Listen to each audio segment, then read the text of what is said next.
द्रौपदी मुर्मू ने आज देश के 15वें राष्ट्रपति के रूप में शपथ ली। संसद के सेंट्रल हॉल में भारत के मुख्य न्यायाधीश ने द्रौपदी मुर्मू को राष्ट्रपति पद की शपथ दिलाई।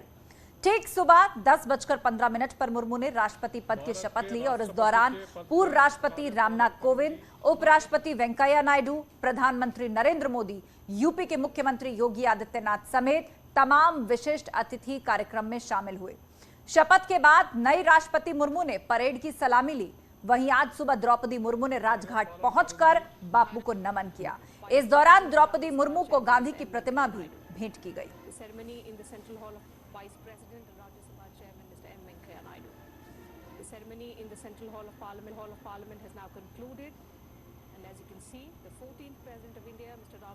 तो ये 5 तस्वीरें आपको दिखा रही हैं किस तरह देश के सर्वोच्च पद पर आसीन होने के बाद राष्ट्रपति द्रौपदी मुर्मू विशिष्ट अतिथियों से उन्होंने मुलाकात की, उनका अभिवादन स्वीकार किया।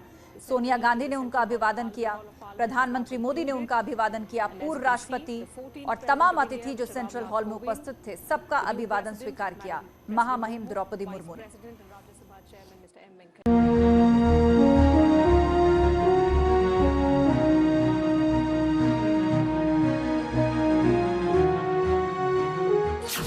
देश के 15वें राष्ट्रपति की शपथ। मैं द्रौपदी मुर्मू ईश्वर की शपथ लेता हूँ कि मैं श्रद्धापूर्वक भारत के राष्ट्रपति के पद का कार्यपालन करूंगी। द्रौपदी मुर्मू ने ली राष्ट्रपति पद की शपथ तथा अपनी पूरी योग्यता से संविधान और विधि का परिरक्षण, संरक्षण और प्रतिरक्षण करूंगी। और मैं भारत की जनता की सेवा और कल्याण में निरत रहूंगी। संसद के सेंट्रल हॉल में राष्ट्रपति के शपथ ग्रहण कार्यक्रम में शामिल होने के लिए प्रधानमंत्री नरेंद्र मोदी समेत कई विशिष्ट अतिथि मौजूद रहे। सुबह 10:15 बजे भारत के मुख्य न्यायाधीश ने द्रौपदी मुर्मू को राष्ट्रपति पद की शपथ दिलाई। मैं श्रद्धापूर्वक भारत के राष्ट्रपति के पद का कार्यपालन करूंगी। शपथ के बाद द्रौपदी मुर्मू ने देश को पहली बार संबोधित किया और देश की एक आदिवासी महिला के राष्ट्रपति पद के सर्वोच्च पद पर पहुंचने को भारत के लोकतंत्र की खूबी बताया। मैं जनजातीय समाज से हूँ और वार्ड काउंसिलर से लेकर भारत की राष्ट्रपति बनने तक का अवसर मुझे मिला है।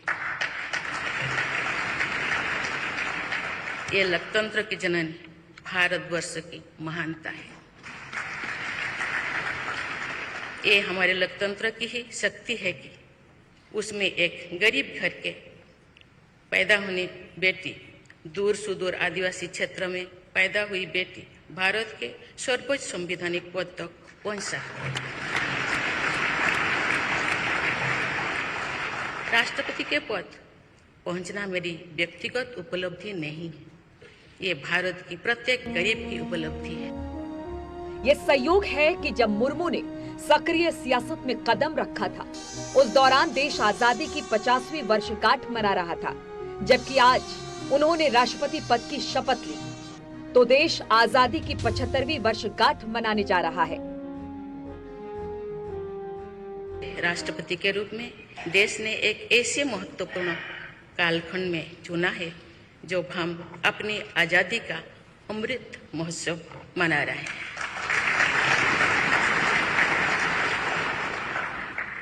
आज से कुछ दिन बाद ही देश अपनी स्वाधीनता के 75 वर्ष पूरी करेगा।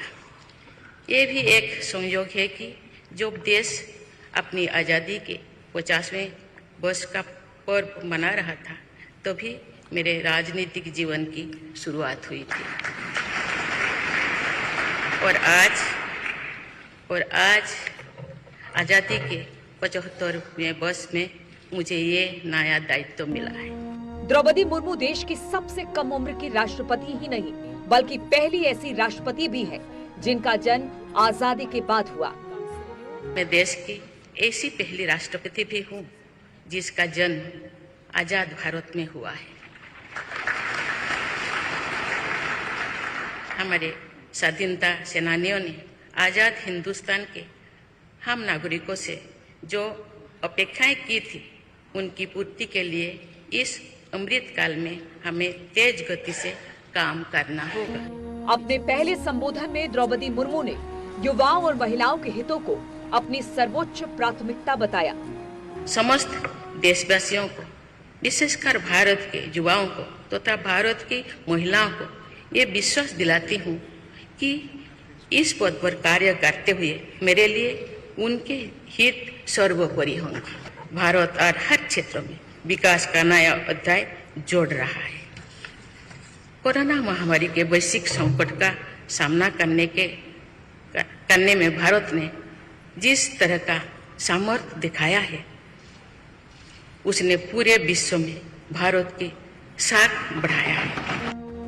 शपथ के बाद द्रौपदी मुर्मू ने सेंट्रल हॉल में मौजूद विशिष्ट अतिथियों से मुलाकात की। इसके बाद उन्होंने अंगरक्षक दल की सलामी भी ली। नई राष्ट्रपति को सम्मान में 21 तोपों की सलामी भी दी गई। Bureau report, news 18।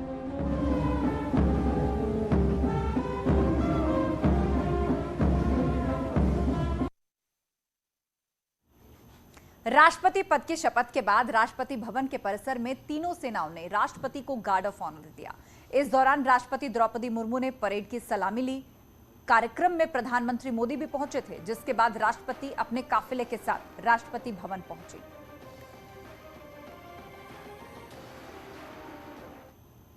आखिर कौन है द्रौपदी मुर्मू, जिन्होंने ओडिशा के एक छोटे से गांव से रायसीना हिल्स का सफर तय किया?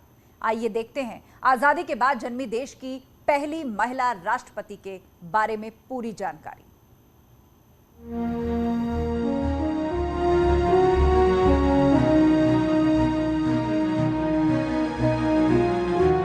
ओडिशा के मयूरभंज जिले का आदिवासी गांव है उबरबेड़ा।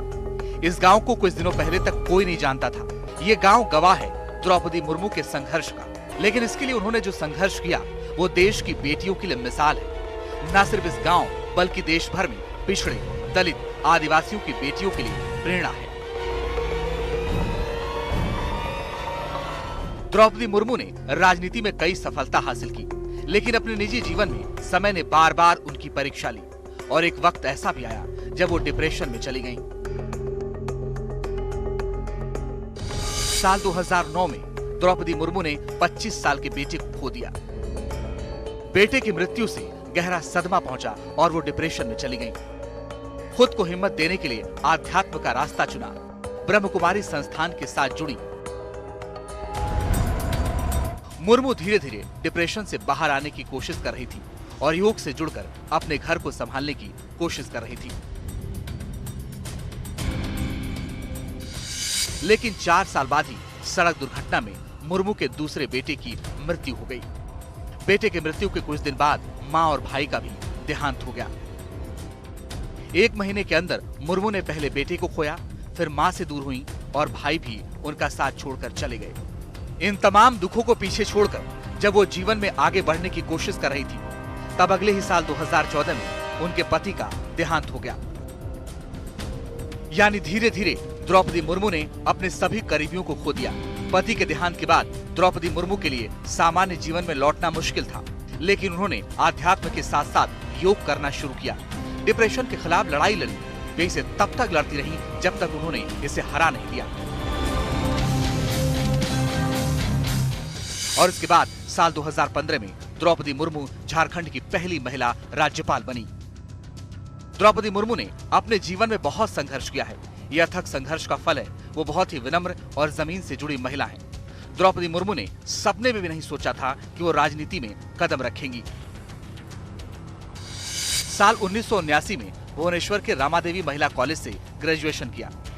करियर में पहली नौकरी ओडिशा के सिंचाई विभाग में बतौर क्लर्क की। कुछ दिन इस पद पर काम करने के बाद उन्होंने अपने करियर में बदलाव किया और वो अपने गृह जनपद के एक कॉलेज में असिस्टेंट प्रोफेसर रही। मुझे रायरंगपुर में श्री अरबिंदो इंटीग्रल स्कूल में शिक्षक के रूप में कार्य करने का अवसर मिला था। कुछ ही दिनों के बाद श्री अरबिंदो जी की 150वीं जन्म जयंती मनाई जाएगी। शिक्षा के बारे में श्री अरबिंदो के विचारों ने मुझे निरंतर प्रेरित किया है। जनप्रतिनिधि के रूप में विभिन्न पदों पर कार्य करते हुए और फिर राज्यपाल के रूप में भी मेरा शिक्षण संस्थानों के साथ सक्रिय जुड़ाव रहा है। मैंने देश के युवाओं के उत्साह और आत्मबल को करीब से देखा है।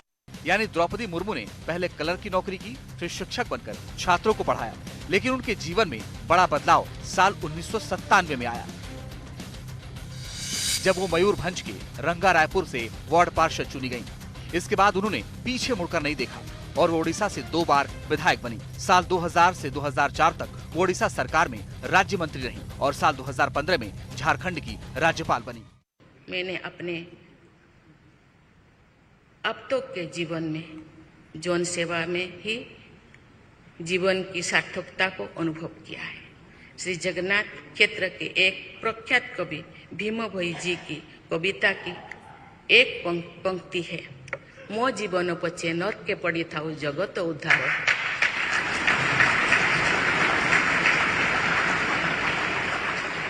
अर्थात अपने जीवन के हित और हित से बड़ा जगत कल्याण के लिए कार्य करना होता है। द्रौपदी मुर्मू की कहानी देश की महिलाओं को उत्साहित करेगी, क्योंकि द्रौपदी मुर्मू का जीवन हर उस आम आदमी को शक्ति देने वाला है जिसे आगे बढ़ने के लिए विरासत नहीं, मेहनत पर भरोसा है। ओडिशा के आदिवासी समुदाय से आने वाली द्रौपदी मुर्मू को बीजेपी ने राष्ट्रपति क्यों बनाया? द्रौपदी मुर्मू को राष्ट्रपति बनाने के पीछे बीजेपी की रणनीति क्या है? आइए वो भी आपको समझाते हैं।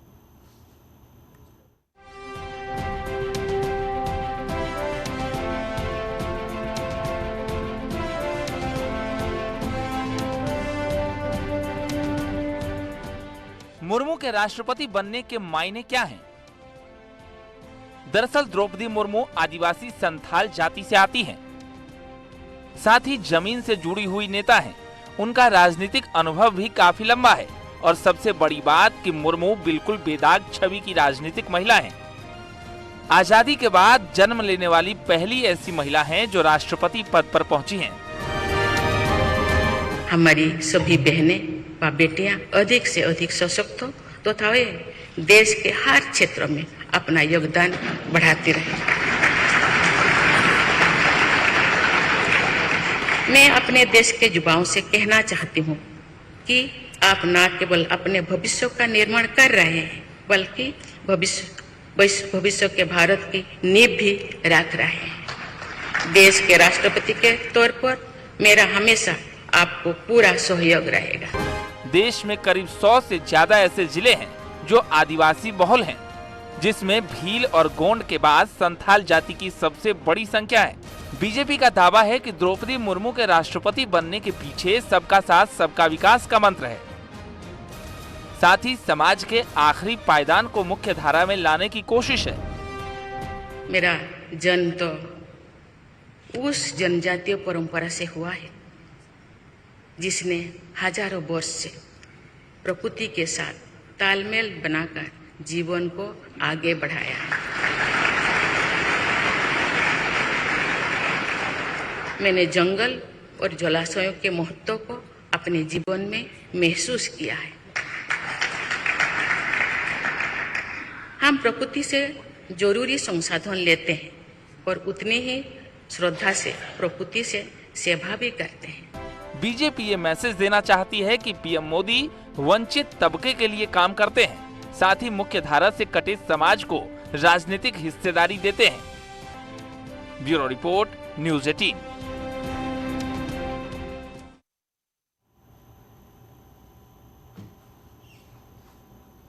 उधर सीएम योगी ने पूर्व राष्ट्रपति प्रतिभा पाटिल से ओल्ड महाराष्ट्र सदन में मुलाकात की है। दरअसल प्रतिभा पाटिल ने सीएम योगी से मिलने की इच्छा जताई थी और इसके बाद सीएम योगी महाराष्ट्र सदन में उनसे मिलने गए। तो सीएम योगी से मुलाकात की इच्छा जताई थी पूर्व राष्ट्रपति प्रतिभा देवी सिंह पाटिल में और मुख्यमंत्री योगी ने मुलाकात की है। ओल्ड महाराष्ट्र सदन में ये मुलाकात हुई है और मुलाकात की तस्वीर भी आप देख रहे हैं स्क्रीन पर। पूर्व राष्ट्रपति प्रतिभा पाटिल से मुलाकात करते हुए उत्तर प्रदेश के मुख्यमंत्री योगी आदित्यनाथ और देश की पूर्व राष्ट्रपति प्रतिभा पाटिल।